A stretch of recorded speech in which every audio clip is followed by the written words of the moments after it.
Hello everyone, welcome to the Readers. Today you are going to learn a maths trick to find the squares of numbers ending in 5.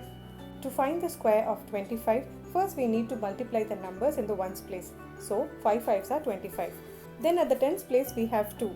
So we need to multiply this 2 with its successor, which is 3. So 2 3s are 6.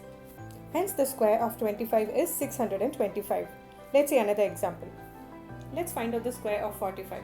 The first step is to multiply the numbers in the ones place. Hence 5 5s are 25. The second step is to multiply 4 by its successor, which is 5. So 4 5s are 20. Hence the square of 45 is 2025. Let's now find out the square of 105. First we need to multiply the numbers in the ones place. So 5 5s are 25. Now we have to multiply 10 by its successor, which is 11.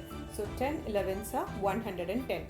Hence the square of 105 is 11,025. You can apply this trick to find the square of any number which ends with 5. Thanks a lot for watching. If you think this trick was useful, then kindly subscribe, like and share. We'll catch you up again in the next video. Keep supporting us.